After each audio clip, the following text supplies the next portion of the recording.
Las siguientes son las palabras del presidente Álvaro Uribe al inaugurar las sesiones extraordinarias de la Corte Interamericana de Derechos Humanos.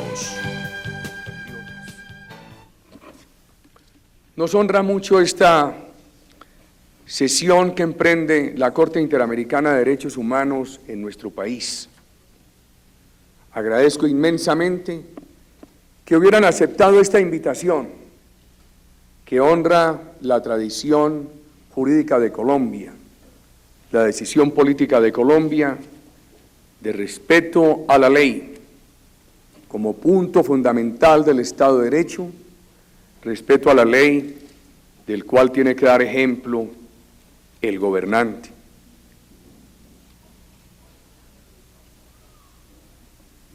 He tenido la oportunidad en 2 ocasiones en San José de Costa Rica de hablar ampliamente con la Corte Interamericana de Derechos Humanos sobre los temas de mayor interés para este organismo que se suceden en nuestra patria. Esta mañana, en compañía de los presidentes de las altas cortes y de mis compañeros de gobierno, tuvimos un nuevo espacio en la Casa de Nariño para intercambiar opiniones sobre muchos temas, para escuchar los comentarios y preguntas de la Corte Interamericana y para procurar dar respuesta a todos.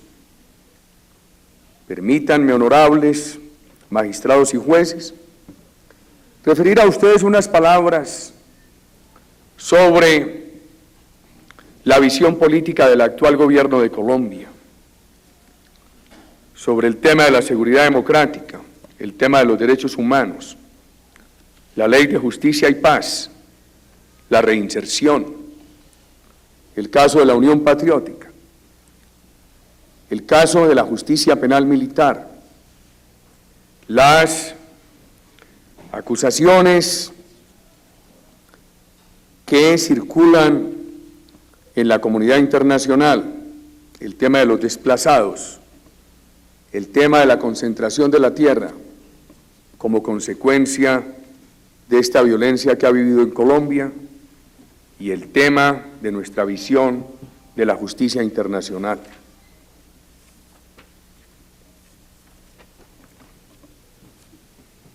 Nosotros estamos luchando por una sociedad con todas las posibilidades pluralistas, en permanente debate, pero en debate con la posibilidad de encontrar opciones, grados de consenso, no el debate estancado en los antagonismos insuperables, el debate que siempre esté buscando la síntesis a la contradicción. Nosotros estamos buscando una sociedad sin exclusiones, pero sin odio de clases. Nosotros no desmantelamos el Estado, pero lo reformamos. Le damos todo el espacio a la inversión privada, pero le exigimos todo el compromiso con la responsabilidad social. Hemos reformado 420 instituciones del Estado y seguiremos en esa tarea buscando premiar la eficiencia social sobre el desgreño burocrático. Una de esas reformas, la más reciente, la de la empresa colombiana de petróleos, muestra que hemos superado obstáculos provenientes de radicalismos ideológicos que parecían insuperables y también que hay confianza de los colombianos en el rumbo de la nación. Hace unos años, los radicalismos ideológicos hacían anticipar que sería imposible una reforma pensional o laboral en Ecopetrol y todavía más imposible un proceso de capitalización democrática de la empresa. Todo lo hemos logrado. En el último paso, 520.000 colombianos se hicieron socios de la empresa. en la oportunidad que este país había tenido más participación en una empresa, había sido de 140.000 accionistas, un caso excepcional. Además, se vincularon los fondos de pensiones de propiedad de 7 millones de trabajadores colombianos. Estos hechos sociales no pueden pasar desapercibidos. Muestran que las mayorías colombianas tienen más confianza en el presente y en el futuro de la nación. La confianza es fundamental. Quiero invitar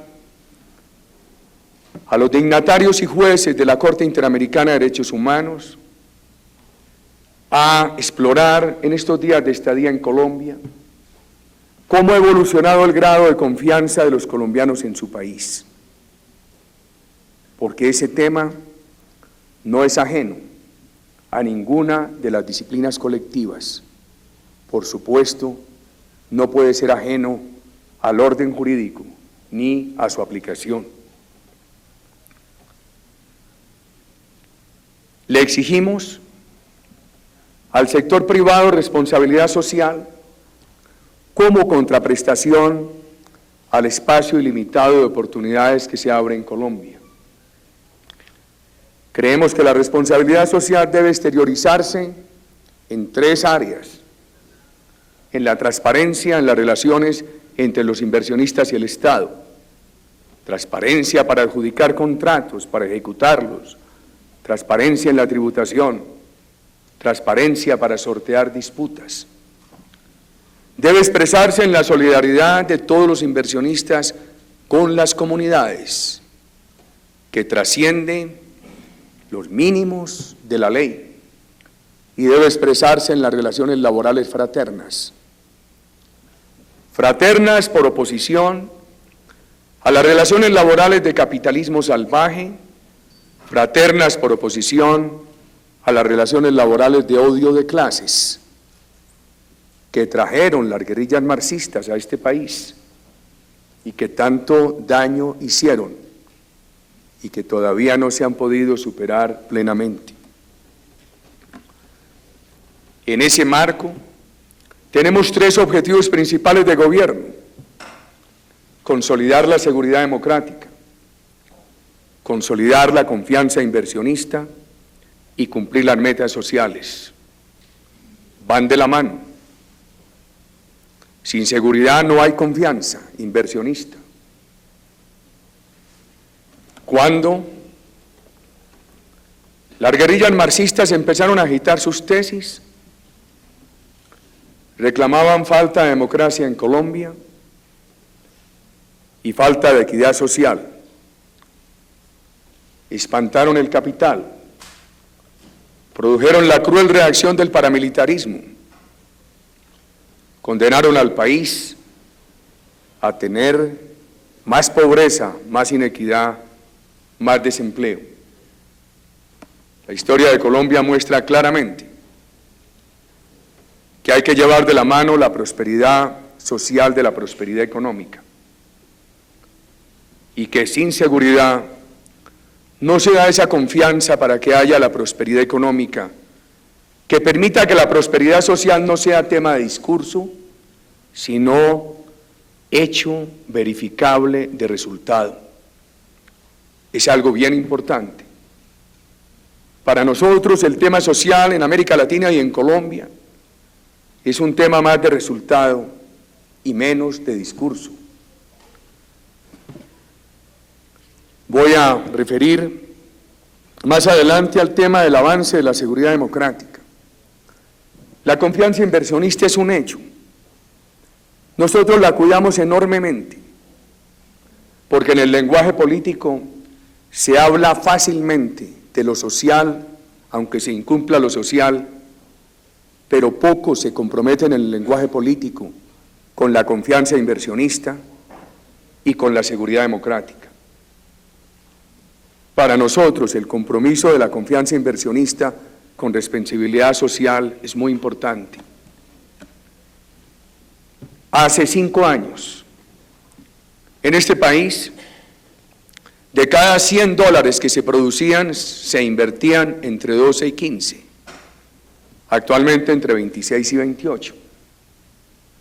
Solamente nos gana en tasa de inversión un país en América Latina, que hoy no tiene inversión privada, sino pública. Aquí hay un gran renacer de la inversión privada. De esos 26, 28 puntos de tasa de inversión, 19, 22 corresponden al sector privado. ¿Qué influye en eso? Un modelo de Estado, donde no se desmantela el Estado y no se agita la bandera del estatismo,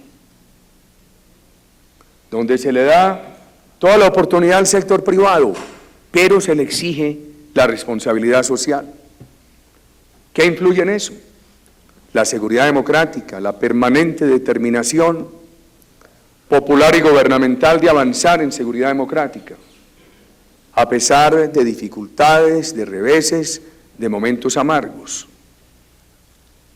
La orientación de medidas de gobierno para estimular la confianza inversionista,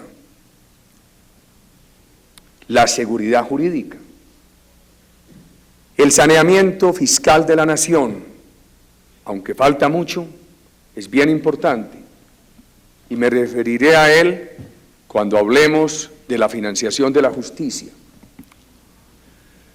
La confianza inversionista ayuda, es fundamental para poder lograr las metas de prosperidad social.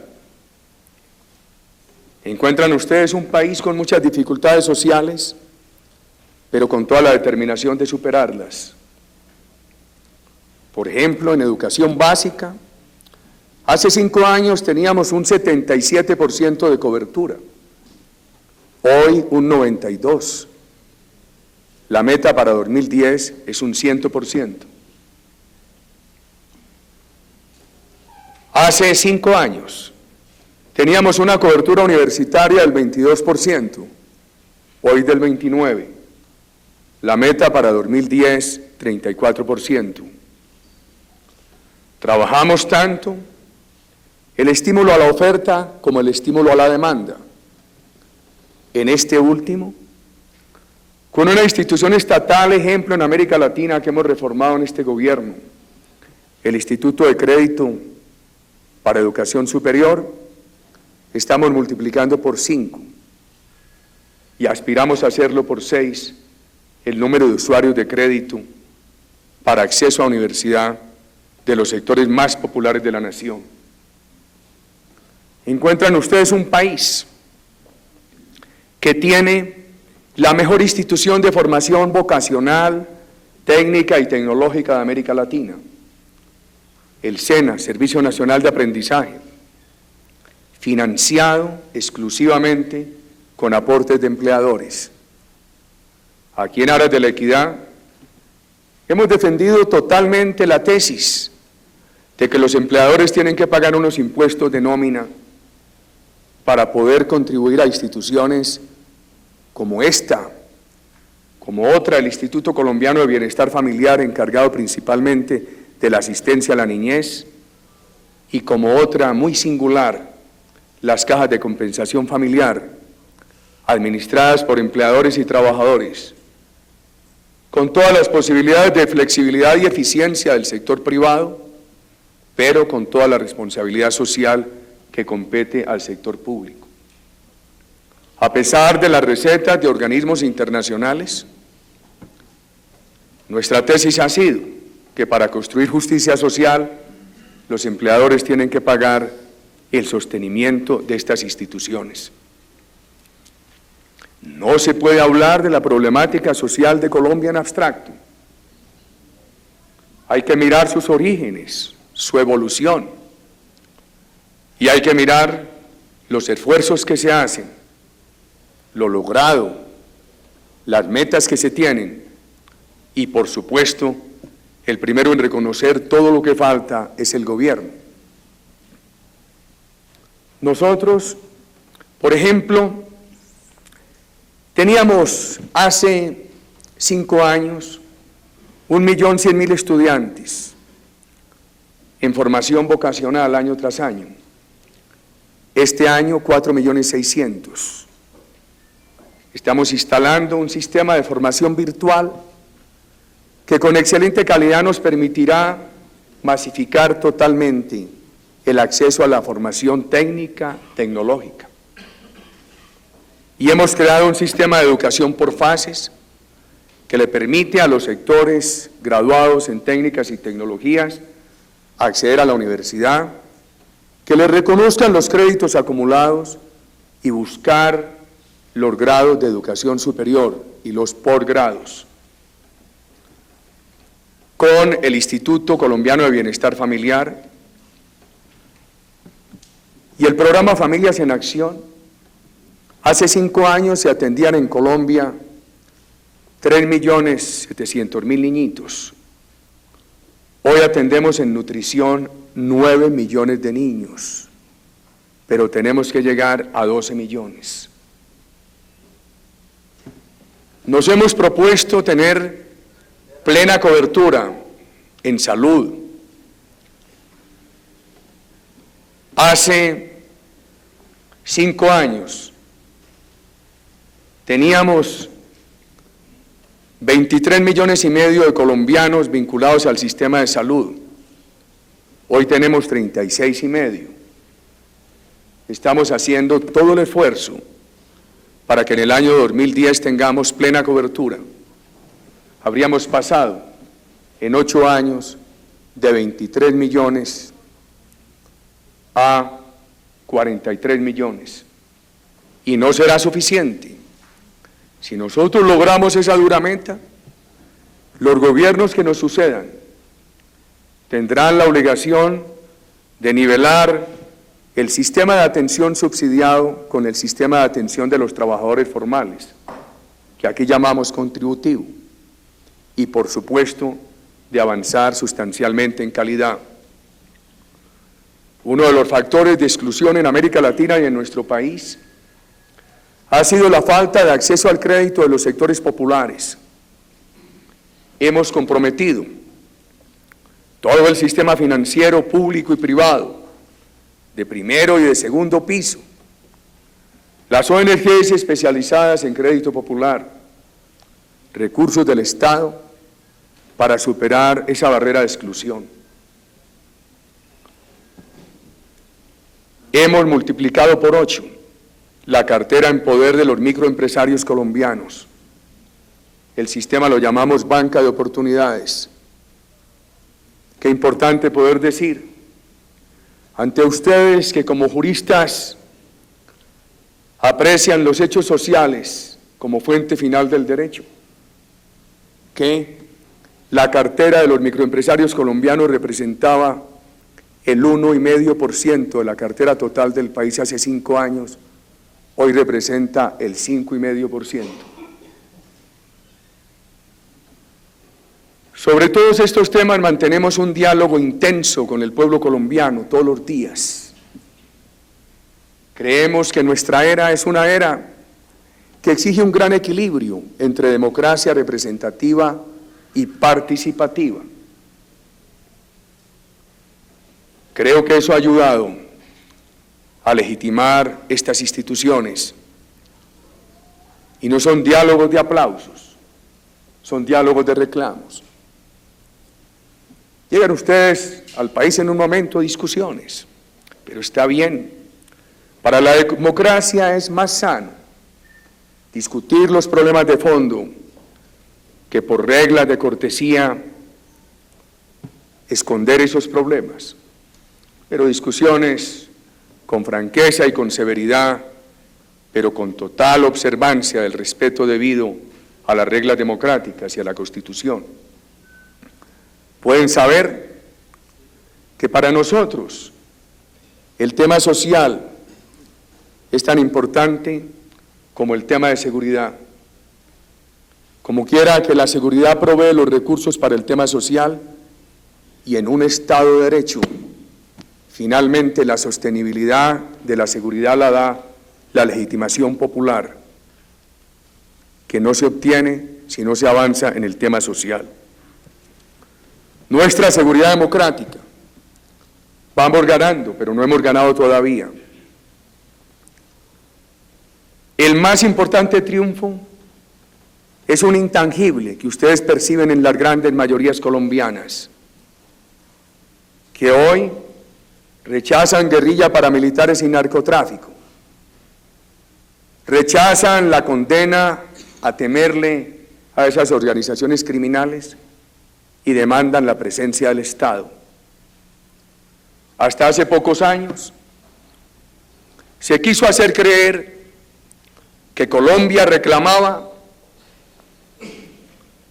una política social y rechazaba una política de seguridad. Antes de que lo hayan aceptado algunos sectores de cúpulas directivas, el pueblo colombiano hoy todos los días reclama por igual más presencia de la autoridad garante de la seguridad democrática y más presencia de la política social. En la base del pueblo colombiano, aquí cerca, en las más remotas aldeas, hoy las grandes mayorías reclaman que vaya por igual la seguridad democrática y la política social y rechazan con menos temor, con fortaleza, sin vacilación, la presencia de los grupos armados. Hace 5 años se mantenía la nación como expresión sociológica, pero habíamos perdido la eficacia del poder estatal. En amplias áreas del país había sido superado por el poder usurpador del terrorismo guerrillero y paramilitar. Lo hemos recuperado bastante. Las regiones colombianas muestran hoy cómo se han debilitado los poderes criminales y el Estado democrático, que fue suplantado allí de facto, ha empezado a recuperar su vigencia eficaz. ¿Por qué es democrática nuestra seguridad? El continente recuerda las épocas aciagas de la doctrina de la seguridad nacional. En su nombre se sustentaron dictaduras.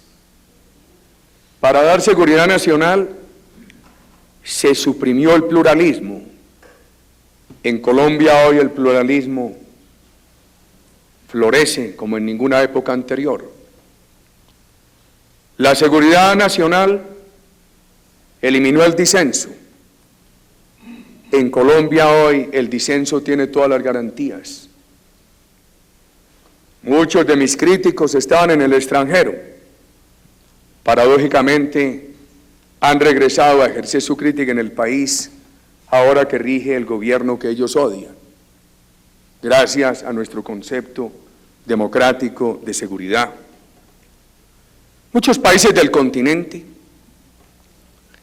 en aras de la doctrina de seguridad nacional, con la excusa de enfrentar el terrorismo, se cerraron a la vigilancia internacional. Aquí hay cualquier cantidad de ONGs, nacionales e internacionales, que critican y vigilan, rodeadas de todas las garantías. El presidente de la República en ocasiones discute con ellos. Y yo no sé discutir en palabras muy elegantes, pero ellos gozan de las más eficaces garantías en nuestro país. Eso es bien importante. Lo digo ante las Cortes, ante la Corte Interamericana, después de haber cumplido más de 5 años en el gobierno. Por todo esto, hay un profundo contraste entre lo que fue la doctrina de la seguridad nacional y lo que es nuestra práctica de la seguridad democrática. Necesario de que el continente lo reconozca. Colombia tiene muchas dificultades sociales, pero no un conflicto con grupos armados. Colombia no tiene insurgentes, Colombia tiene terroristas. ¿Por qué lo digo? Porque aquí los grupos violentos afectaron más el tejido social de la nación que se proponían mejorarlo. Porque aquí hay una democracia profunda que, por contraste con las dictaduras, no da ninguna legitimidad para atenuar la acción de los terroristas llamándolos insurgentes. En otros países se les calificó de insurgentes y ese atenuante que en alguna forma les dio un apelativo noble provino del hecho de que combatían dictaduras. Aquí maltratan la democracia. Es diferente una insurgencia contra una dictadura de unos grupos armados contra una democracia. Eso hace la diferencia. Por eso el gobierno que presido no ha dudado en denominarlos terroristas. Cuando uno mira, distinguido el magistrado, las legislaciones de Europa Occidental, encuentra que en varias de ellas se define terrorista la acción armada o la amenaza de acción armada, la simple amenaza de acción armada por razones ideológicas, políticas o religiosas. Y cuando se le pregunta a los profesores de las facultades de Derecho de Europa por qué esa severidad para calificar el terrorismo, ellos dicen, tenemos unas democracias pluralistas que ofrecen todas las garantías, por eso no podemos permitir que sean atacadas por la vía armada. Esa razón asiste a Colombia, una democracia pluralista, respetable, que da todas las garantías y que por ende no puede permitir ni validar ni atenuar que se le ataque por la vía armada. Si ustedes miran, hemos avanzado mucho en la reducción de la violencia, cifras difíciles de dar, porque finalmente es tan grave un homicidio como miles. Finalmente yo no le puedo decir a la familia de un secuestrado que ya no se secuestran 3.000 al año, sino 250. Eso no atenúa el dolor de esa familia. La reducción de la violencia nos estimula a seguir luchando con nuestra política de seguridad democrática, pero nunca estamos contentos, porque la sociedad que antes, anestesiada ante el dolor, ya parecía inmutable ante un nuevo crimen, hoy, en la confianza de la seguridad democrática, cualquier crimen, cualquier secuestro la conmueve. Aquí hubo años en los que asesinaron 256 integrantes de organizaciones sindicales. Nuestro manifiesto programático de la campaña presidencial ofreció como una de las pruebas de que nuestra seguridad sería democrática la protección por igual a sindicalistas y a líderes gremiales.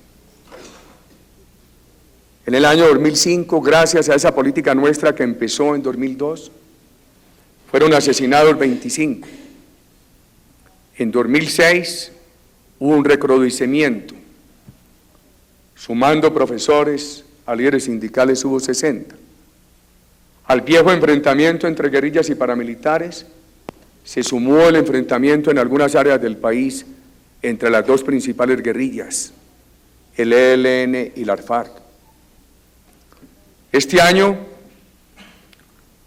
nos han asesinado 6 sindicalistas y nos han asesinado 15 profesores.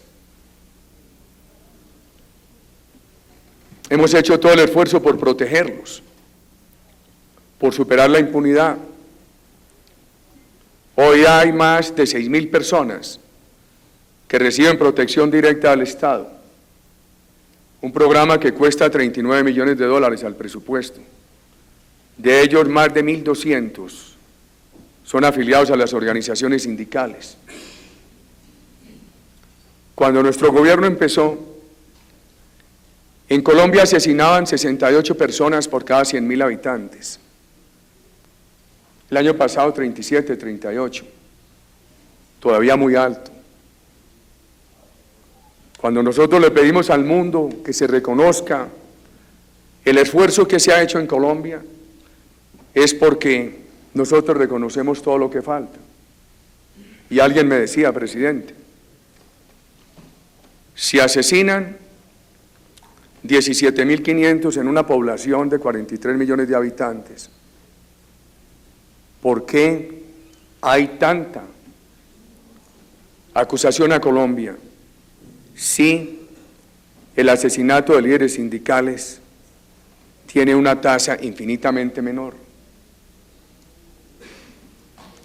Colombia, infortunadamente todo el mundo ha sido víctima de esta violencia.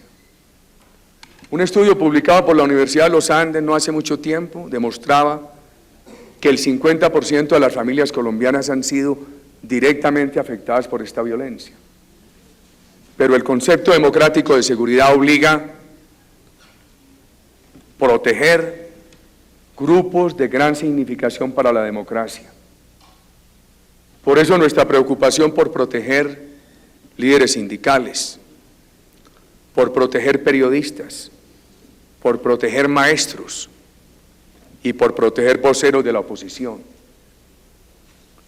Hasta ahora nos ha dicho la justicia que en los 6 casos de líderes sindicales asesinados este año no han encontrado evidencias que vinculen esos asesinatos con sus actividades sindicales.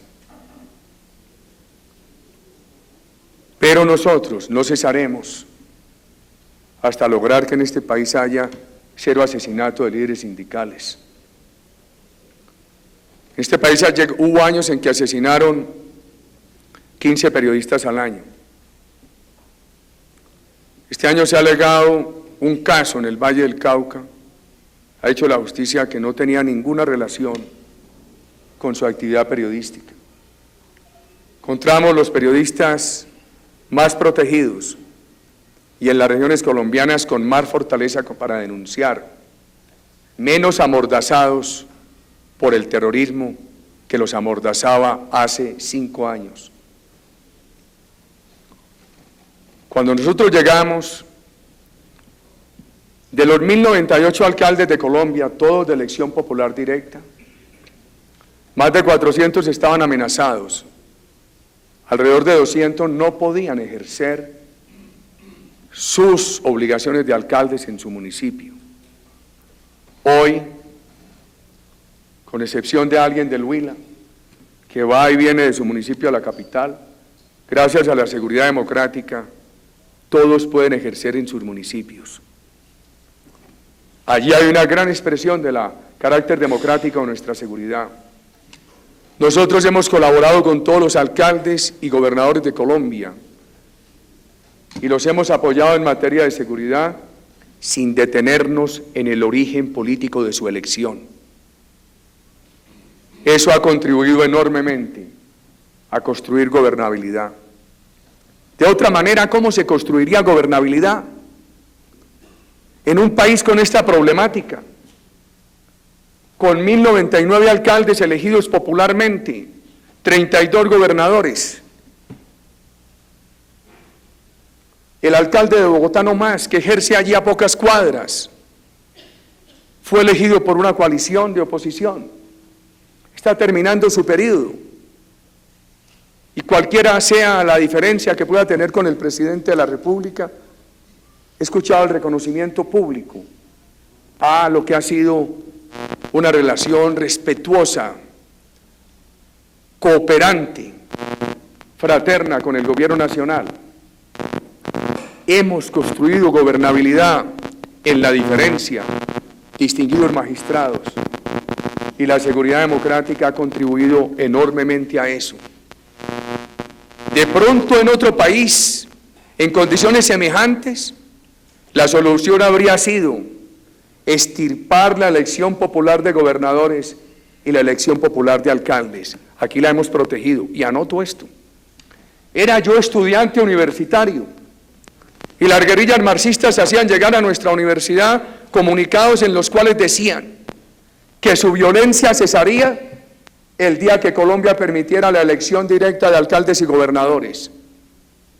Después de un debate de más de un siglo, que lo empezó el Partido Liberal y lo terminó un gobierno conservador, se incorporó a la Constitución la elección de alcaldes y la Constitución del 91 trajo la de gobernadores. Y aquellos que en la víspera reclamaban esos pasos de ampliación democrática como presupuestos necesarios para ellos abandonar la violencia, lo que hicieron fue convertirse en sicarios de los elegidos. ¿Cuántos alcaldes han asesinado? ¿Cuántos gobernadores han amenazado? Nuestra seguridad democrática ha venido recuperando esa seguridad que se había perdido a manos del terrorismo. Y nada más importante que este proceso electoral para señalar cómo procede la seguridad democrática. Hoy hay una cobertura de puestos de votación en porcentaje nunca antes obtenido en Colombia para elegir personas que habrán de ocupar 18.332 cargos.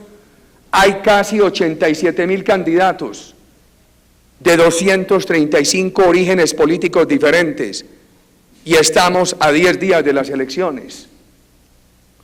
El gobierno, las Fuerzas Armadas, la policía hacen todo el esfuerzo para proteger todos los candidatos. Han sido asesinados 17 entre aspirantes inscritos a alcaldías y a consejos. La mayoría de ellos de partidos afectos al gobierno. Uno del movimiento social indígena, 4 de sectores del oficialismo liberal, cuya base en múltiples ocasiones ha apoyado sin vacilación el gobierno que presido. Es bueno mirar cuál ha sido el impacto de la seguridad democrática en los procesos electorales de Colombia. El tema de la parapolítica tiene una característica: la mayoría de los delitos de los cuales hoy se acusa fueron cometidos con antelación a este gobierno. Durante este gobierno, gracias a la seguridad democrática, la injerencia terrorista en los resultados electorales ha venido en proceso de drástico debilitamiento. Hay que mirar la elección de 2003, el referendo de 2003, la elección de Congreso y la elección de Presidente de la República el año pasado. Candidatos de todas las orientaciones.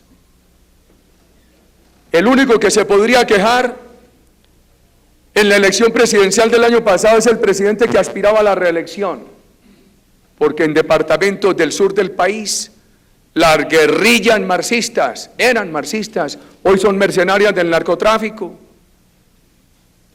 por falta todavía de eficacia en la seguridad democrática, amenazaron amplios sectores campesinos, les impidieron votar de acuerdo con su libre albedrío y les daban permiso de votar solamente por opciones diferentes al presidente que aspiraba a la reelección.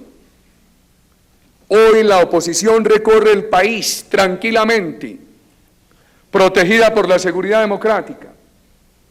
Y cuando se piense en el tema de la Unión Patriótica, al que me referiré más adelante, es bien importante comparar aquel fenómeno con este fenómeno electoral de hoy, donde la oposición recorre al país tranquilamente, protegida por la seguridad democrática. Encontramos cerca de 60.000 terroristas. Se han desmovilizado en este gobierno 46.000. Una desmovilización sin precedentes. Más de 10.000 guerrilleros. Los procesos de paz con las guerrillas en los años 90. En la década de los 90 no desmovilizaron más de 4.500. Solamente en este gobierno más de 10.000 guerrilleros. Son 32.000 paramilitares en negociaciones colectivas y unos 2.500, 3.000 en deserciones individuales. Hemos debilitado la guerrilla y hemos desmontado el paramilitarismo como paramilitarismo. Es importante mirar lo que falta, pero también mirar dónde estábamos y dónde estamos. Muchos compatriotas me dicen que cuando ellos observaban el poder del paramilitarismo hace 5 años, habrían sido incapaces de anticipar que 5 años después la mayoría de los líderes del paramilitarismo estén en la cárcel, la mayoría de las bases desmovilizadas y unos pocos líderes fugitivos. Esa es una transformación de mucho fondo. Competían con la guerrilla a ver quién se quedaba con el Estado colombiano y han pasado ese poder inmenso a la cárcel. Manejar un proceso de reinserción de 46.000 personas es muy difícil, pero en medio de limitaciones, costos, complejidades, va bien. Yo aspiro que durante sus sesiones en Colombia, distinguidos integrantes de la Corte Interamericana tengan la oportunidad de intercambiar ideas con el Alto Comisionado para la Reinserción. Me parece pertinente, dadas las preguntas que sobre el tema ustedes me hicieron esta mañana, especialmente las inquietudes sobre el tratamiento que se le da a las mujeres que se reinsertan y a los niños. Me parece de la mayor importancia que en extenso el comisionado pueda explicarles a ustedes cómo está procediendo el Estado colombiano en esa materia. ¿Por qué digo que se ha acabado el paramilitarismo como paramilitarismo? Hoy quedan guerrillas y grupos criminales dedicados al narcotráfico.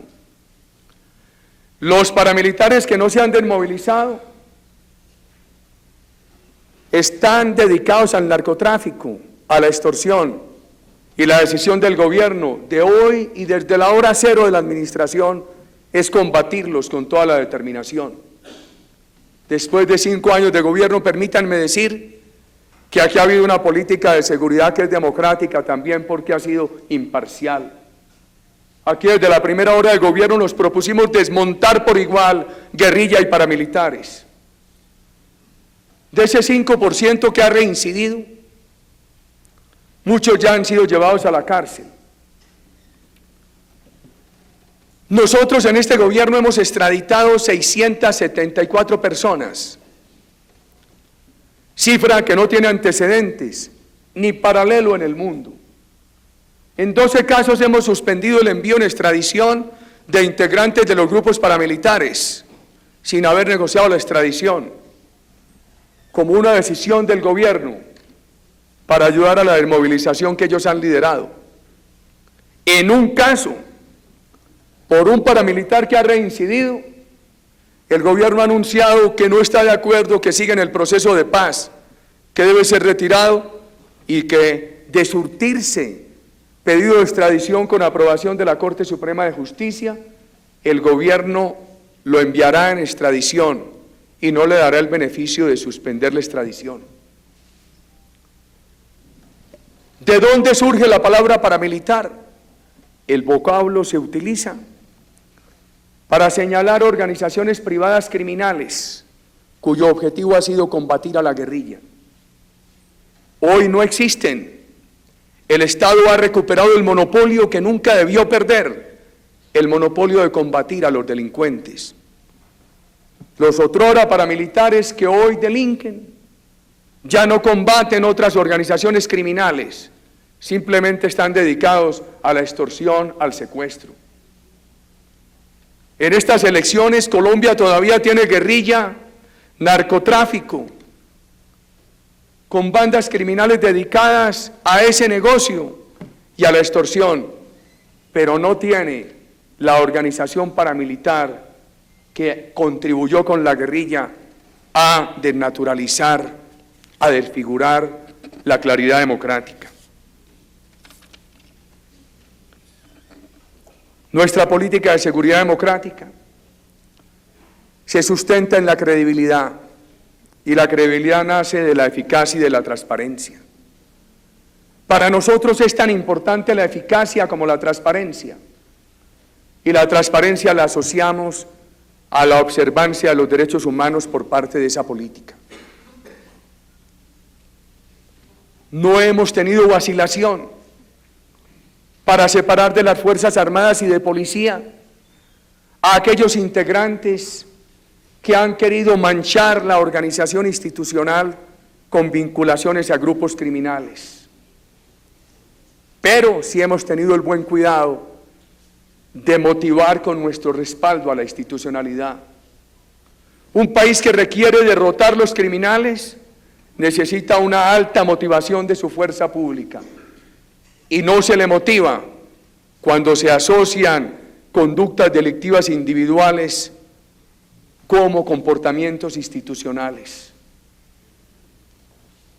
La queja reciente que escucho de parte de algunos críticos es que hay un número de 200 ejecuciones extrajudiciales.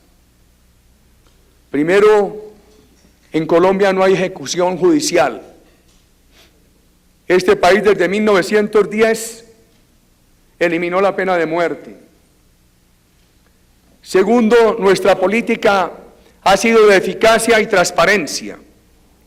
Tercero, el gobierno no vacila en tomar las decisiones administrativas que le correspondan y en colaborar con la justicia. Cuando quiera se dé el caso de algún integrante de la fuerza pública que viole los derechos humanos. Recientemente fueron condenados a 40 años unos soldados que en el departamento de Arauca, por fuera de combate, asesinaron a unos sindicalistas. Y el gobierno nunca ha obstruido esa justicia. Yo tengo la personal convicción de que la justicia obró bien y de que los sindicalistas estaban en el ELN. Es que ese punto de combinar las diferentes formas de lucha le ha hecho mucho daño a este país.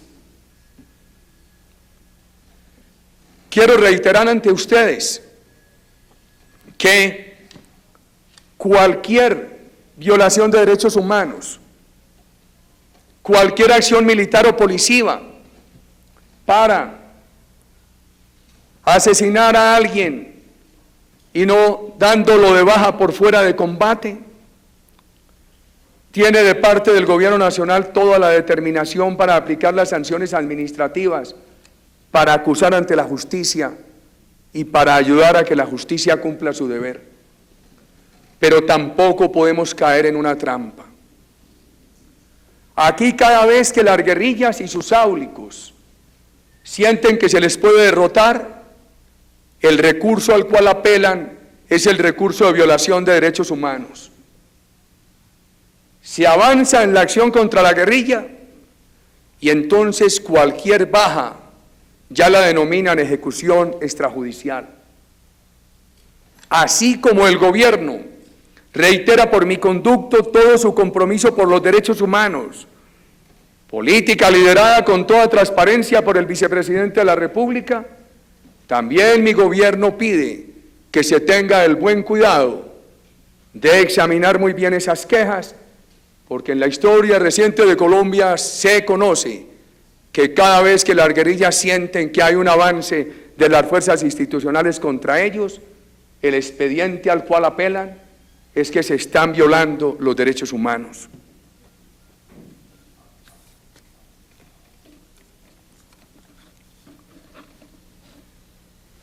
¿Quién ha asesinado a los sindicalistas? Tema bien importante de examinar aquí.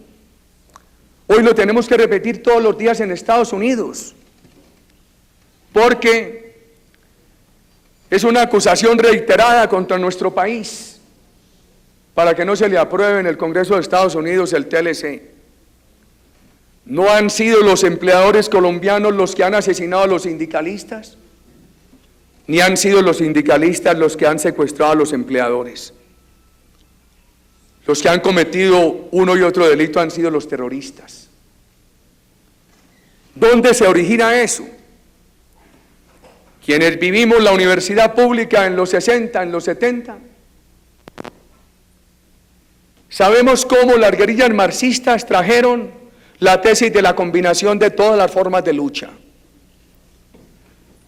Nos habían dibujado un mundo donde el pluralismo se reducía a escoger entre la naciente revolución cubana, la revolución de Ho Chi Minh en vía al triunfo, las políticas de Mao Zedong en China. No era posible anticipar que en pocos años se desplomara el muro de Berlín y llegara la apertura de Deng Xiaoping, y las políticas de Unión Soviética, cuyo colapso tampoco era posible anticipar pocos años antes de que se hubiera dado. Era un pluralismo restringido. ¿Quién podía anticipar en la Universidad Pública de América Latina en los 70 que pocos años después se iría a derrumbar el muro de Berlín? Y en esa furia se practicó la combinación de las formas de lucha. Se asesinaba y se penetraba el movimiento obrero, se secuestraba y se penetraba sectores del periodismo, de la política. Avanzaban estos grupos criminales sin contención, sin eficacia estatal, en un país donde muchos dirigentes eran más obsecuentes con los criminales que diligentes con los reclamos populares de seguridad. Y vino la reacción paramilitar a competir en crueldad con la guerrilla, y empezaron a asesinar líderes sindicales acusándolos de ser colaboradores de la guerrilla, y a su turno las guerrillas empezaron a asesinar líderes sindicales acusándolos de ser colaboradores del paramilitarismo. Y llegó lo de los últimos años, mientras la FARC y el ELN actúan asociadamente para delinquir en el norte de Santander, en otros territorios como Arauca se enfrentan y matan líderes sindicales vinculándolos supuestamente como miembros de la otra organización criminal. Pero nuestro gobierno se ha dedicado por encima de estas consideraciones a protegerlos a todos. Y aspiramos que año tras año el mundo pueda constatar el mejoramiento. Y hemos avanzado mucho en superar la impunidad. Primero se introdujo la reforma constitucional para que se adoptara el sistema penal acusatorio, la oralidad como método para el trámite de los procesos, la reforma de los códigos, y se ha hecho un gran esfuerzo presupuestal. No obstante que este país tenía un déficit del gobierno nacional central del 6,5%, agravado hasta el 7,5% por la carga pensional, y que todavía es del 4%, de 2001 al presupuesto ya aprobado de 2008, casi que se doblan los recursos para la justicia. Y eso ocurre, honorables magistrados, no obstante que este país ha tenido otra severa limitación fiscal, un endeudamiento público que estuvo en el 50% del PIB, todavía en el 28%. Hemos hecho un gran esfuerzo. Cuando yo me reúno con la justicia, como hace unas semanas, con la jurisdicción contenciosa vienen los reclamos. Y en un país con tantas limitaciones, todos esos reclamos son justos, pero hemos hecho un gran esfuerzo. Para el presupuesto recientemente aprobado, le permitirá a la Fiscalía fortalecerse enormemente en investigadores y fiscales, y fortalecer la unidad especial acordada por empleadores, trabajadores y gobierno, bajo los auspicios de la Organización Internacional del Trabajo, para clarificar 256 casos de asesinatos de líderes sindicales.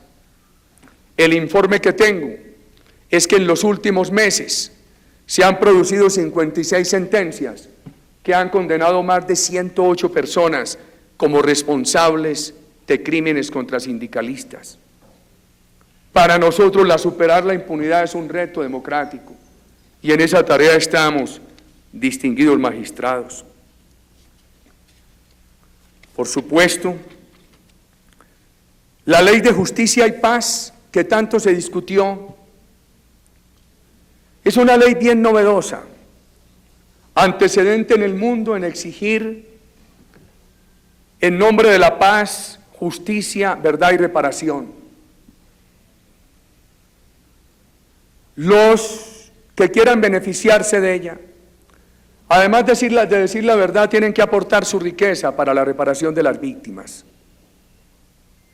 Ojalá pueda acelerarse la aplicación de la ley, pero creo que el tema de esclarecer la verdad es un tema que ha avanzado mucho en Colombia, gracias a esa ley y a la voluntad política de defenderla. Me parece, y lo digo con todo el respeto, ante el fiscal y ante todos quienes encabezan las diferentes expresiones de la rama judicial del poder público, que en el momento en que se dicte la primera sentencia se abrirá el mayor espacio de credibilidad a la ley. Ojalá podamos llegar rápidamente. La ley es un gran antecedente para el mundo. Marca la diferencia con leyes del pasado, que permitieron, por ejemplo, que quienes incendiaron este Palacio de la Justicia y sacrificaron a los magistrados, pasaran directamente de sus madrigueras de terroristas al Congreso de la República. La nueva ley no permite eso. Pero qué discusión la que se viene en el futuro, qué discusión, y por eso hay que anticiparla. Muchos creen que así como se debe ser totalmente severo con los paramilitares, hay que ser totalmente flexible con las guerrillas. Entonces, nosotros hemos creído que esta ley se le debe aplicar por igual a paramilitares y guerrilla. Sin embargo, hay muchos que piensan que en el caso de las guerrillas se requieren leyes más flexibles. Cuando el ELN empieza conversaciones, dice: nosotros necesitamos para todos indulto. La Ley de Justicia y Paz, en concordancia con la Constitución, impide el indulto a los delitos distintos, a los delitos atroces de lesa humanidad. Reclaman para todos amnistía. La FARC dice que ellos no se reconocen como sujetos del delito porque desconocen el Estado colombiano. ¿Cómo vamos a manejar eso en el futuro? Porque ellos tarde que temprano van a llegar a la paz. El fin último de la política de seguridad democrática es la paz. Yo creo que a la paz se llega cuando hay una política que le hace sentir a los violentos la necesidad de la paz que no aman. Ellos no aman la paz, no van a llegar a la paz porque la amen, pero van a llegar a la paz por necesidad. Y ahí tenemos que abrir un debate y pensar y discutir muy bien qué normatividad se les va a aplicar. Y creo, como lo he dicho, ante el país, ante las Cortes, que nosotros no podemos distinguir entre el delito del paramilitar y el delito del guerrillero. Que el uno ataca al Estado y quiere suplantarlo, el otro en aras de defender el orden socioeconómico suplanta al Estado. Ambos son violadores del ordenamiento jurídico. Cuando se miden esos delitos por su impacto ante el pueblo, no hay manera de diferenciar la crueldad del uno frente a la crueldad del otro.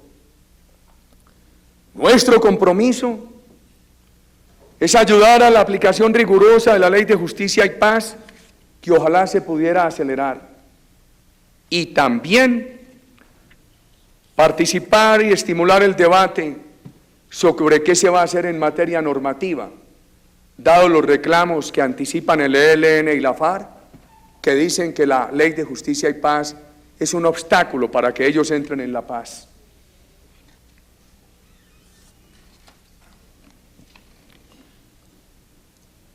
Conversé con ustedes, distinguidos magistrados en San José de Costa Rica, sobre el tema de la justicia penal militar. Nosotros tenemos toda la disposición de reformarla, pero he encontrado razonables los argumentos del ministro de Defensa, de los altos mandos, de las reservas, en el sentido de que no se puede prescindir de la justicia penal militar. aspiramos que la reforma que se introduzca sea la adecuada. El gobierno no ha tenido inconveniente en pedir en algunos casos que la justicia penal militar no se ocupe de ellos. Hoy hay una mujer civil al frente de la justicia penal militar, gran paso dado por el actual ministro de la Defensa, que garantiza más independencia. Hay una independencia para los fallos que se pone en duda por la jerarquía administrativa. Justamente para disipar esa duda, se ha nombrado esta señora y queremos encontrar los textos en la nueva reforma legal para que esa duda quede totalmente eliminada. El gobierno presente ha utilizado la jerarquía administrativa no para manipular la justicia penal militar, sino para darle más garantías a la justicia ordinaria. Por eso cuando se presentó la masacre contra los policías en Jamundí, Valle del Cauca, a pocos días de la elección presidencial del año pasado, el gobierno no dudó en pedirle a la justicia penal militar que se abstuviera de conocer ese caso y en pedirle a la Fiscalía Nacional a la Fiscalía General que asumiera su conocimiento. El tema de la Unión Patriótica me preocupa enormemente que un proceso de conciliación con la Unión Patriótica, en nombre del Gobierno Nacional liderado por el Vicepresidente de la República, con toda la buena fe y la determinación para salir adelante, que ha tenido siempre el apoyo del Procurador General, que ese proceso tenga hoy más orientación hacia la disputa que hacia la conciliación. El Gobierno Nacional reitera por mi conducto la vocación de encontrarle una salida conciliada a ese reclamo. Pero también déjenme expresar unos puntos de vista. Durante los años del exterminio de la Unión Patriótica, grave, condenable, fueron asesinados más dirigentes de los partidos históricos que el número de dirigentes de la Unión Patriótica asesinados. Y eso parece que no hubiera importado. En el exterminio de la Unión Patriótica confluyeron dos causas. La FARC estaba en armas y en muchas partes del país estimulaba el proselitismo político. Combinaban la política con el terrorismo. Combinación condenable. Y ese avance del terrorismo no tuvo proporción con la determinación estatal para proteger a los luchadores de la política. Hubo falta de eficacia en la protección del Estado, lo hemos reconocido, como la hubo en más casos para luchadores de los partidos tradicionales, pero también hubo una intención criminal de las FARC al mantener control sobre sectores de la Unión Patriótica.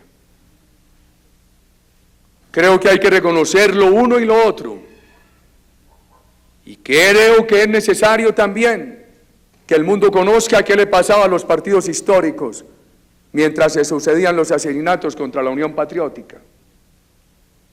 Y creemos que la solución está en reconocer y en conciliar. El tema de los desplazados,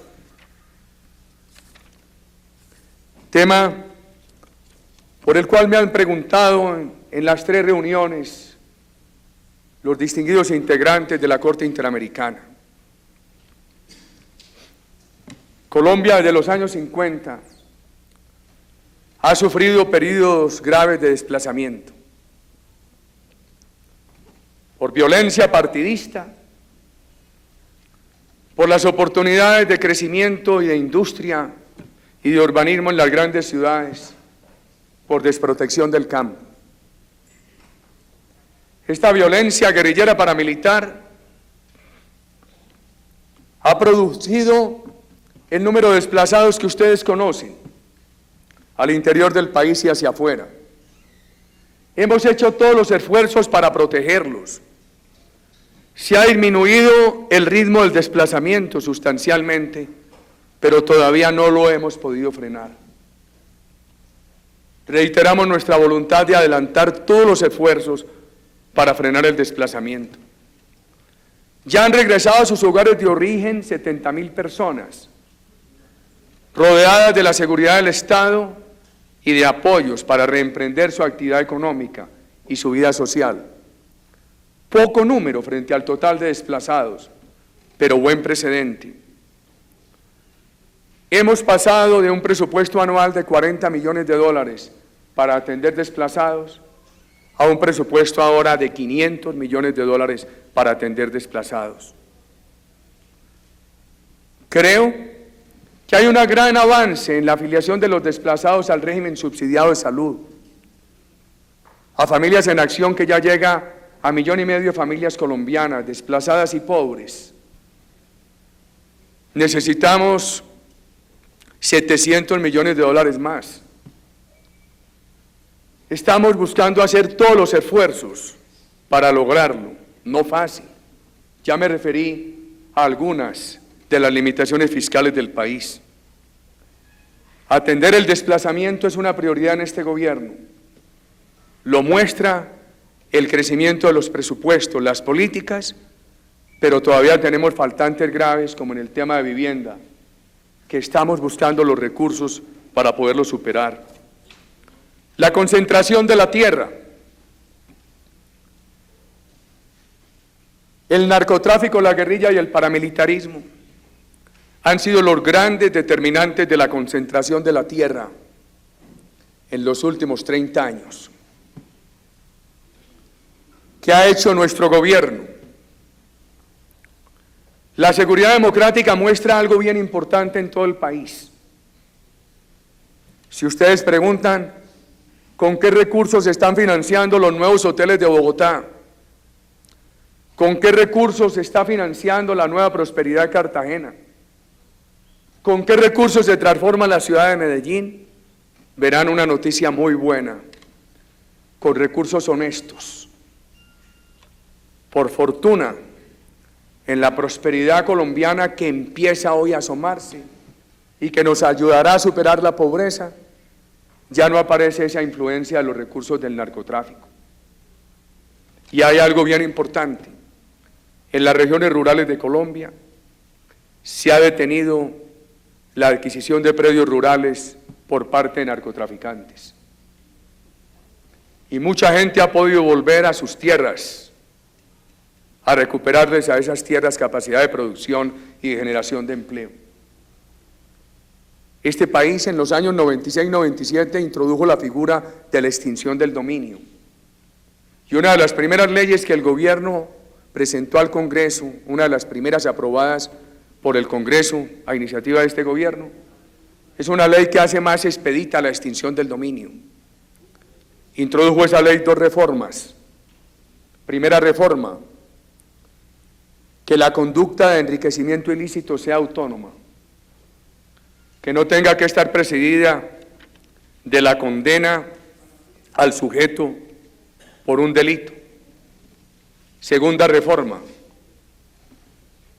que una vez haya dudas sobre la licitud de los fondos del adquirente de una propiedad, la justicia, la policía judicial puedan emprender la investigación y requerir a esa persona a que demuestre la licitud de sus bienes, del origen de sus bienes. Por fortuna, esa ley de gran importancia fue declarada exequible por nuestra Corte Constitucional. Entre 1997 y 2002 hubo 5 sentencias de extinción de dominio en Colombia. Y esto quisiera que se conociera en todo el mundo, en los Estados Unidos, donde hoy hay sectores que tanto nos combaten. Mientras entre 1997 y 2002 hubo 5 sentencias de extinción de dominio en Colombia, en este gobierno se han producido 598 sentencias de primera instancia, 386 de segunda instancia, y ha habido sentencias que involucran, una sola sentencia, más de 400 bienes, en los cuales se ha extinguido el dominio del propietario a quien no pudo demostrar el origen lícito de sus recursos.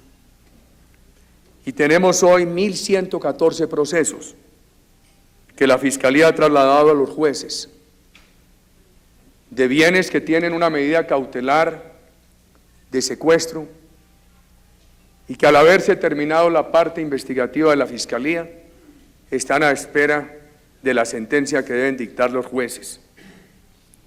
Creemos que la seguridad democrática, la aplicación de las normas de extinción de dominio, el combate al narcotráfico y las políticas para impulsar la economía campesina en Colombia van a frenar y a regresar esta tendencia regresiva de concentración de la tierra.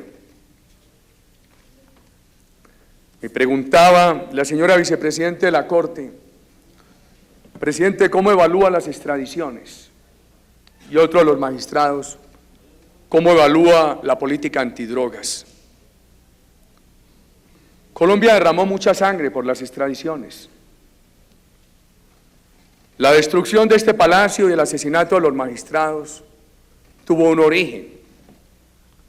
La mezcla entre una organización política y el narcotráfico para extraer de aquí unos expedientes de extradición. Y eso terminó en un holocausto a la justicia. Ministros de justicia asesinados, jueces de la República asesinados. La Constitución del 91 es muy buena, tiene aspectos discutibles. Uno de ellos es que nunca se hizo claridad de por qué se eliminó, se prohibió en esa Constitución del 91 la extradición. Después,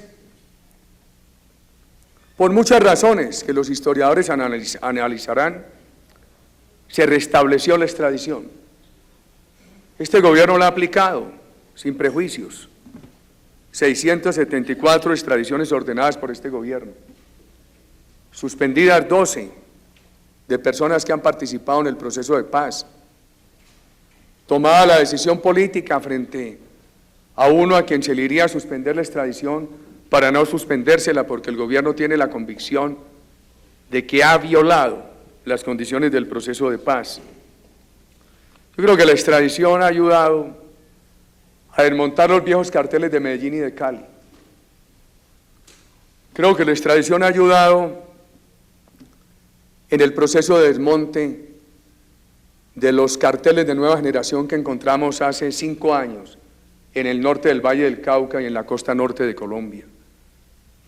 Creo que la extradición es un elemento importante de la política de seguridad que disuade criminales. Creo que el resultado para Colombia después de tanta sangre ha sido bueno. El tema de la droga. Si no fuera por la droga, aquí ya no habría grupos terroristas.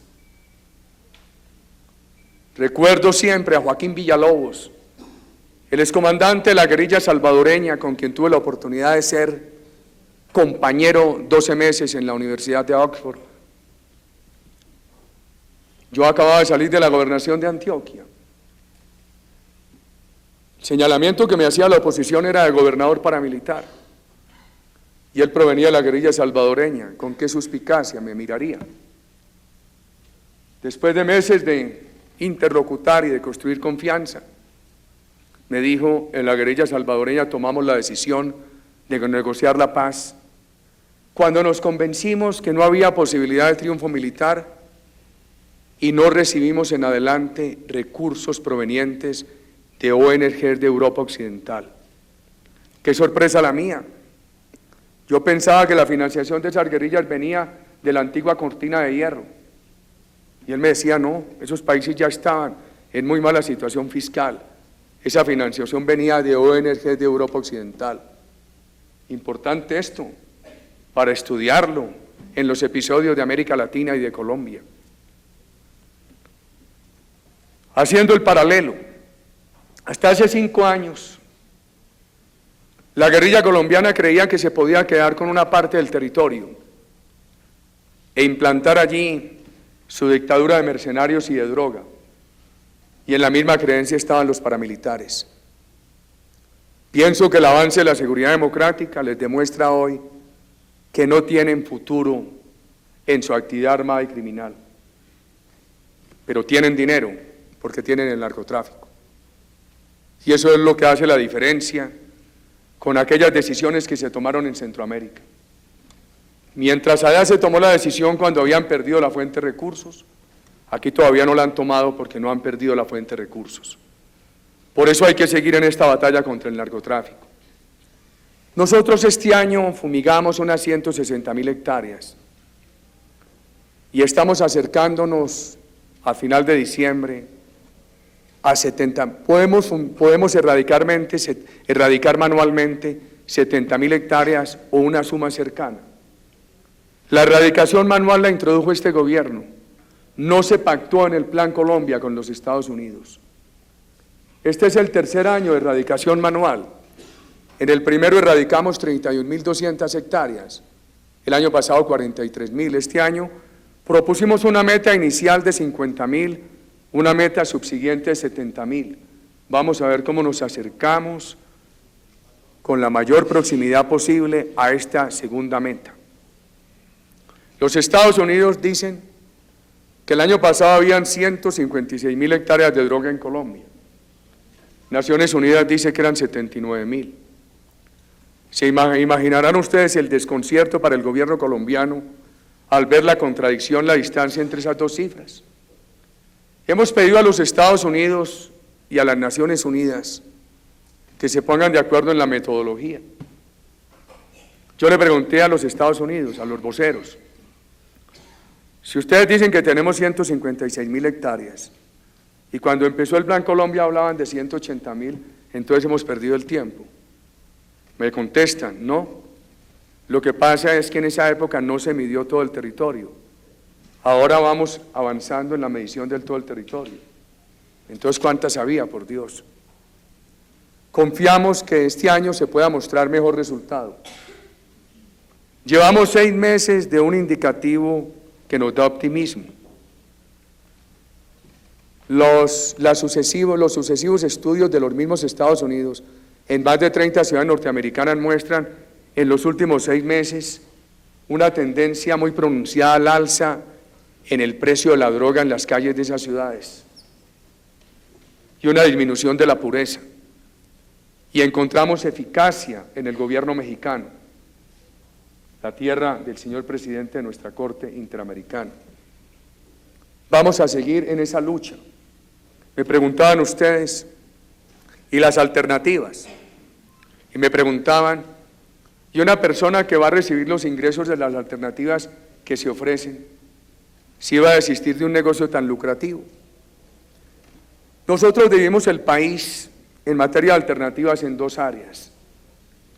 En un área donde puede prosperar la actividad económica ordinaria y en otra área donde solamente lo único que cabe es proteger la selva. Un gran aporte de Colombia contra el calentamiento global es que este país tiene el 52% del territorio en selva, 578.000 kilómetros cuadrados. Ha sido una gran ventaja para el terrorismo, un gran aporte de Colombia contra el calentamiento global.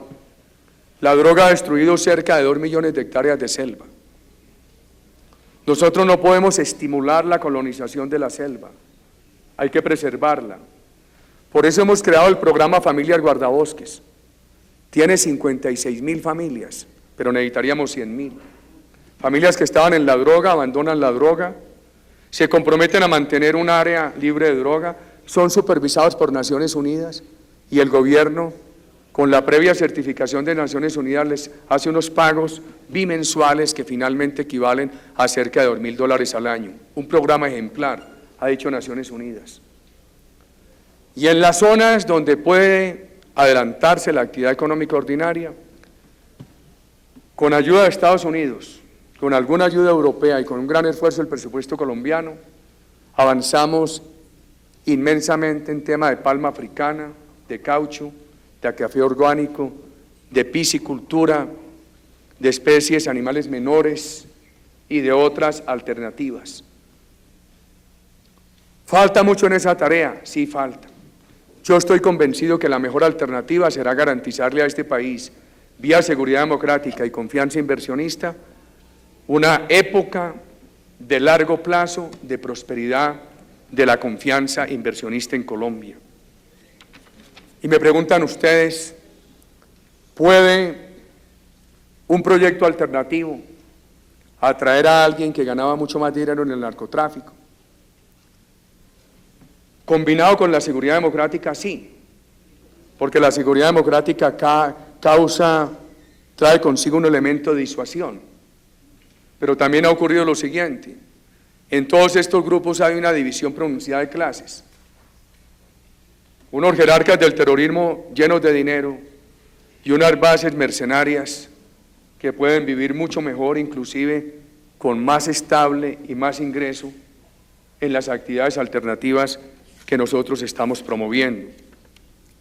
Esta mañana tuve la oportunidad de contarles qué piensa el gobierno del acuerdo humanitario. Hemos hecho todos los esfuerzos posibles.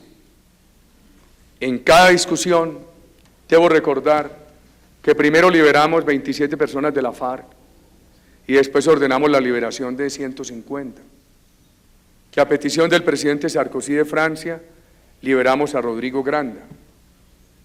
Que hemos autorizado todos los facilitadores.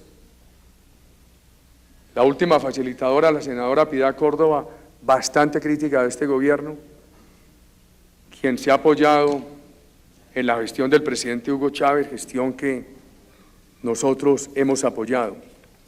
La única respuesta que hemos tenido hasta ahora es 2 masacres.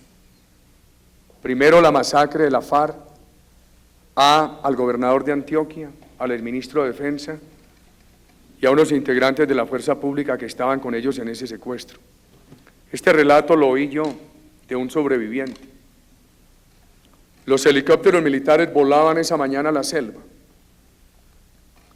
Cuando la FARC los percibió, emprendieron la fuga. Al ver que no llegaban los soldados, regresaron al campamento y ordenaron el asesinato de los cautivos. Me contaba el sobreviviente que el exministro Gilberto Echeverri y el exgobernador de Antioquia muchas veces intentaron hablar con el jefe de ese grupo, la FARC, y le dijeron, pero ¿cómo nos secuestran a nosotros si nosotros no somos sus enemigos? Nosotros somos sus amigos, nosotros hemos sido los que hemos buscado el diálogo para la paz. ¿Qué respuesta le dio la FARC? Ustedes son nuestros enemigos de clase, los idiotas útiles. Allá hay un problema de narcotráfico, de odio, de ansia criminal, muy complejo. Por eso hay que combatirlo con toda la firmeza. Los bandidos no van a hacer la paz por amor a la paz, sino por necesidad. Por eso hay que persistir en esta política. El gobierno nacional, salvando unos puntos que consideramos necesarios, convenientes para la vida de la nación, ha buscado el acuerdo humanitario. La segunda masacre y respuesta fue el asesinato de los diputados del Valle del Cauca, con todo el cinismo, buscando toda la mentira. Pero afortunadamente la buena fe termina por imponerse. Durante estos días de su estadía en Colombia, sus sesiones en Colombia, cuenten con el afecto, el respeto del pueblo colombiano, con todo el respeto y con todo el apoyo del Gobierno Nacional. Mis compañeros de gobierno y yo estaremos atentos para que su estadía en Colombia sea grata y para que ningún aspecto de la vida nacional se escape del escrutinio de ustedes. En la seguridad, que es un país con muchos problemas, pero un país que ha recuperado la confianza, el ánimo y que quiere salir adelante. Los invito a observar algo en la psicología colectiva de los colombianos.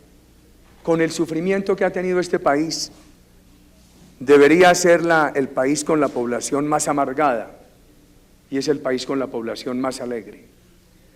Eso que expresa la espontaneidad del pueblo colombiano es una clave muy importante para un futuro que lo queremos solamente de felicidad para las nuevas generaciones de colombianos. Muchas gracias, señor presidente, y distinguidos juezas y jueces, por haber venido a Colombia para realizar este periodo de sesiones. Las anteriores fueron las palabras del presidente Álvaro Uribe al inaugurar las sesiones extraordinarias de la Corte Interamericana de Derechos Humanos.